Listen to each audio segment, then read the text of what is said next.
atau web-web yang Hai, Nadia Lestari di sini. Thanks for clicking this video.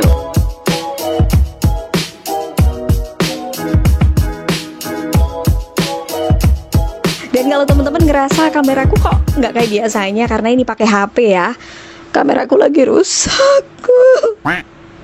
Udahlah, nggak apa-apa. Semoga kameraku cepet balik ya.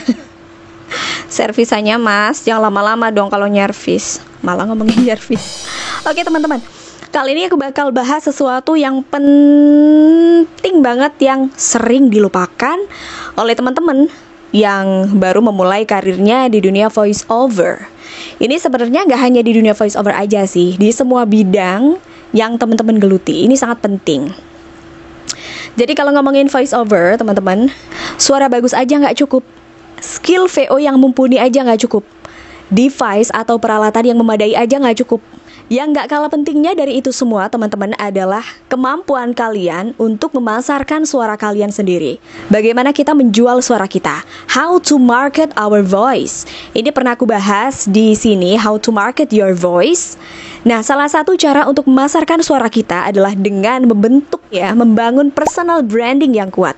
Jadi personal branding itu penting banget untuk menjual diri kita, untuk membentuk image diri kita atau membentuk citra diri di mata klien. Kita pinginnya dikenal sebagai apa sih?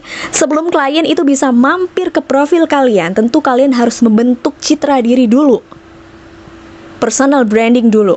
Makanya di sini kita perlu personal branding yang kuat, teman-teman. Ini juga mungkin menjawab pertanyaan teman-teman yang biasanya nge-DM aku, Mbak, jobnya kok banyak banget sih? Mbak, gimana sih cara bisa dapat job segitu banyak? Mbak, gimana sih cara dapat 10 channel? Mbak, bagi-bagi dong jobnya.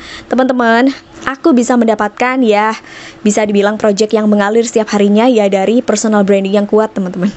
Tapi membangun personal branding yang kuat ini juga nggak instan. Kita nggak bisa sehari, 2 hari, sebulan, 2 bulan, nggak bisa. Continue terus selama bertahun-tahun. Oke, sebelum kita bahas tentang gimana sih caranya membentuk personal branding, aku kasih tahu dulu ke teman-teman pengertian personal branding. Ini banyak sih di Google ya, sebenarnya bisa lihat sendiri, bisa browsing sendiri, tapi aku bacain aja di sini. Jadi personal branding itu adalah sebuah strategi untuk membangun citra diri yang kuat di tengah masyarakat.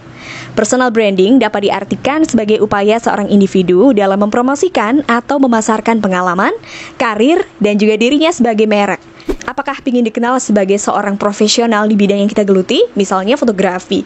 Ingin dikenal sebagai seorang fotografer profesional, seorang voice over talent profesional, seorang penyanyi profesional, seorang pengajar profesional, atau hanya seorang biasa-biasa aja, orang nggak perlu tahu. Pilihannya ada di teman-teman. Tapi kalau teman-teman ini ingin membentuk citra diri sebagai seorang dengan profesi yang kalian geluti sekarang, yuk sama-sama. Aku share sedikit pengalamanku ya. So, this is how to build a strong personal branding, in my opinion. Jadi kita mulai dari sosial media. Yang pertama, aku kasih contoh aja, Instagram. Jadi pertama, dari nama Instagram, coba teman-teman perhatikan, nama Instagram atau username kalian apa di Instagram? Apakah hanya nama biasa atau nama misalnya Nadia Cantik, Nadia Caem? No, big no, teman-teman. Tapi kalian lebih baik pakai nama profil itu yang ada hubungannya dengan profesi kalian. Misalnya nih teman-teman, ini voice over talent, jadi bolehlah belakangnya dikasih kayak aku ini nadialestari.voice atau Nadia Lestari voice over talent misalnya, atau di depannya ada voice of Nadia Lestari, atau misalnya Nadia Lestari bersuara atau suara Nadia Lestari. Next kita turun ke bawah sedikit, yaitu foto profil. Nah, untuk membentuk citra diri yang kuat, foto profil juga sebaiknya yang related dengan profesi kita, teman-teman. Gitu. Kalau voice over talent ya mungkin yang lagi di studio, lagi pakai headset, lagi di depan mic, kayak gitu-gitu. Sudah profile picture, kita langsung turun lagi ke bio Instagram kalian. Coba kalian tengok bionya gimana. Apakah sudah mencerminkan profesi kalian? Nah, bio ini bisa ditulis macam-macam profesi kita aja. Misalnya kalian ini seorang voice over talent, kemudian guru, boleh ditulis di situ semua. Kayak aku ini aku tulis semua, voice over talent, bilingual MC, terus content creator, aku tulis juga.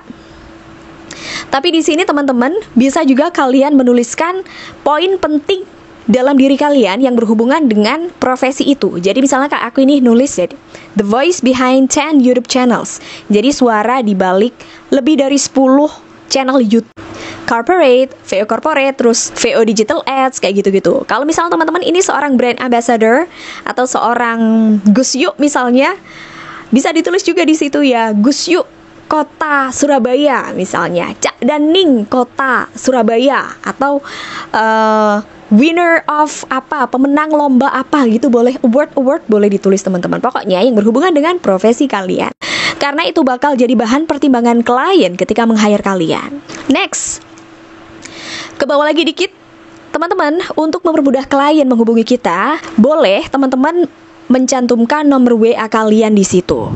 Seperti aku nih. Tapi kalau memang langsung nomor WA seperti aku ini, jangan pakai nomor WA pribadi kalian ya.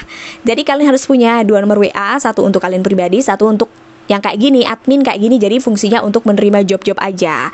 Tapi kalau teman-teman nggak mau kayak gini, mau yang simple, yang langsung terhubung ke WA, ke YouTube, ke apa ya, jualan kalian mungkin di marketplace, kalian bisa menampilkan kayak Linkfly, Linktree, terus wa.me, pokoknya link-link kayak gini lah.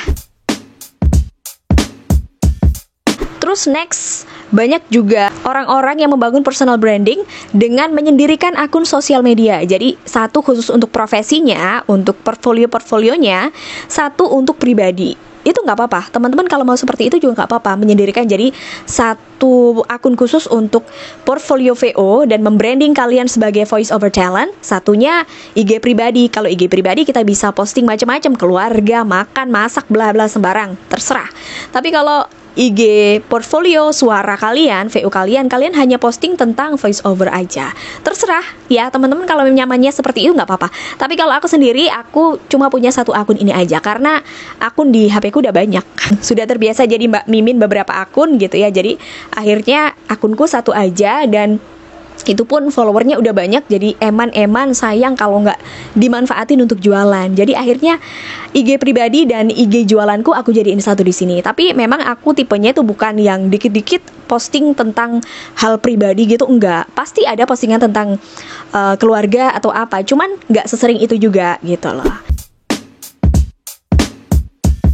Next, konten. Ini yang penting banget teman-teman, yang nggak boleh dilupakan dan harus dilakukan, yaitu bikin konten menarik yang berhubungan dengan profesi kalian. Jadi di sini kita bikin konten menarik tentang voice over. Nah, konten tentang voice over di sini bukan harus tips-tips, tutorial, voice over, nge-VO apa, enggak harus seperti itu teman-teman. Banyak banget ide-idenya. Misalnya kalian bikin konten parodi-parodi yang berhubungan dengan voice over. Bisa juga konten-konten bijaksana atau motivational tentang voice over. Jadi inspirasi, motivasi, tapi yang pakai suara kalian sendiri. Bisa juga postingan-postingan, kalau misalnya kalian malas bikin reels gitu ya, postingan-postingan tentang voice over, tips-tips atau keseharian yang kalian lakukan. Pokoknya berhubungan dengan voice over semuanya lah. Tapi postingnya ini juga jangan jarang ya. Kalau bisa setiap hari sekali, atau kalau nggak bisa setiap hari ya seminggu 3 kali would be okay. Karena kalau kalian sering upload konten itu nanti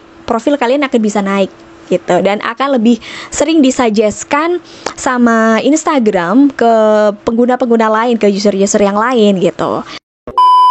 Hai teman-teman, mohon maaf kalau videonya jadi beda ya, karena tuh tadi ada gangguan, akhirnya aku shoot lagi di malam harinya, kalau tadi tuh sore. Berikutnya, jangan lupa untuk selalu men-share portfolio kalian, contoh suara kalian, contoh karya atau kerja kalian di sosmed, di Instagram itu tadi ya. Next teman-teman, bikin akun di web-web profesional atau web-web yang merupakan marketplace penyedia jasa seperti LinkedIn, terus abis itu Fiverr, abis itu Fastwork. Terus apa lagi ya? Bisa googling sendiri ya. Next, teman-teman bisa ikut komunitas atau kelas VO online. Kan sekarang banyak banget tuh kelas VO online yang diadakan, yang di-share melalui sosial media kayak Instagram gitu. Itu akan menambah circle kalian, teman-teman sesama VOT juga. Terus menambah koneksi juga. Siapa tahu nanti juga dapat koneksi orang penting di dunia VO gitu ya. Entah dari PH, agensi. Next teman-teman, kalian bisa sering-sering ikut challenge VO. Karena ikut challenge VO itu kayak sekali dayung 2-3 pulau terlampaui teman-teman. Jadi walaupun kalian gak menang, tapi suara kalian ini akan terpampang nyata, akan tersebar kemana-mana. Mungkin se-Indonesia bakal dengerin suara kalian juga. Dan besar kemungkinan juga teman-teman dari PH, dari agensi, atau dari produser itu juga nyari talent-talent baru dari challenge seperti ini. Gak melulu yang menang yang bakal direkrut, tapi mereka yang tidak menang namun punya kualitas yang bagus atau punya karakter suara yang cocok dengan yang mereka inginkan, itu bisa direkrut juga teman-teman. Yang penting suara kalian itu bisa didengarkan orang lain dan kalian bisa menunjukkan bahwa kalian punya kualitas. Pokoknya intinya dari semua yang aku jelentrekin tadi ya, apa-apa saja yang harus kalian lakukan untuk membangun personal branding yang kuat, itu intinya adalah tunjukkan pada dunia bahwa kalian adalah seorang voice over talent. Show the world. Oke, semoga cara-cara tadi bisa kalian terapkan teman-teman, dan good luck, semoga berhasil, semoga pecah telur. Pokoknya kalau ngerasa udah cukup lama bergelut di VO tapi belum pecah telur juga, gimana mbak? Ya gak masalah, sabar aja dulu teman-teman. Nanti pasti akan ada saatnya satu project mampir ke kalian dan diikuti dengan project-project yang lain. Oke, thanks for watching. I'll see you next time and bye.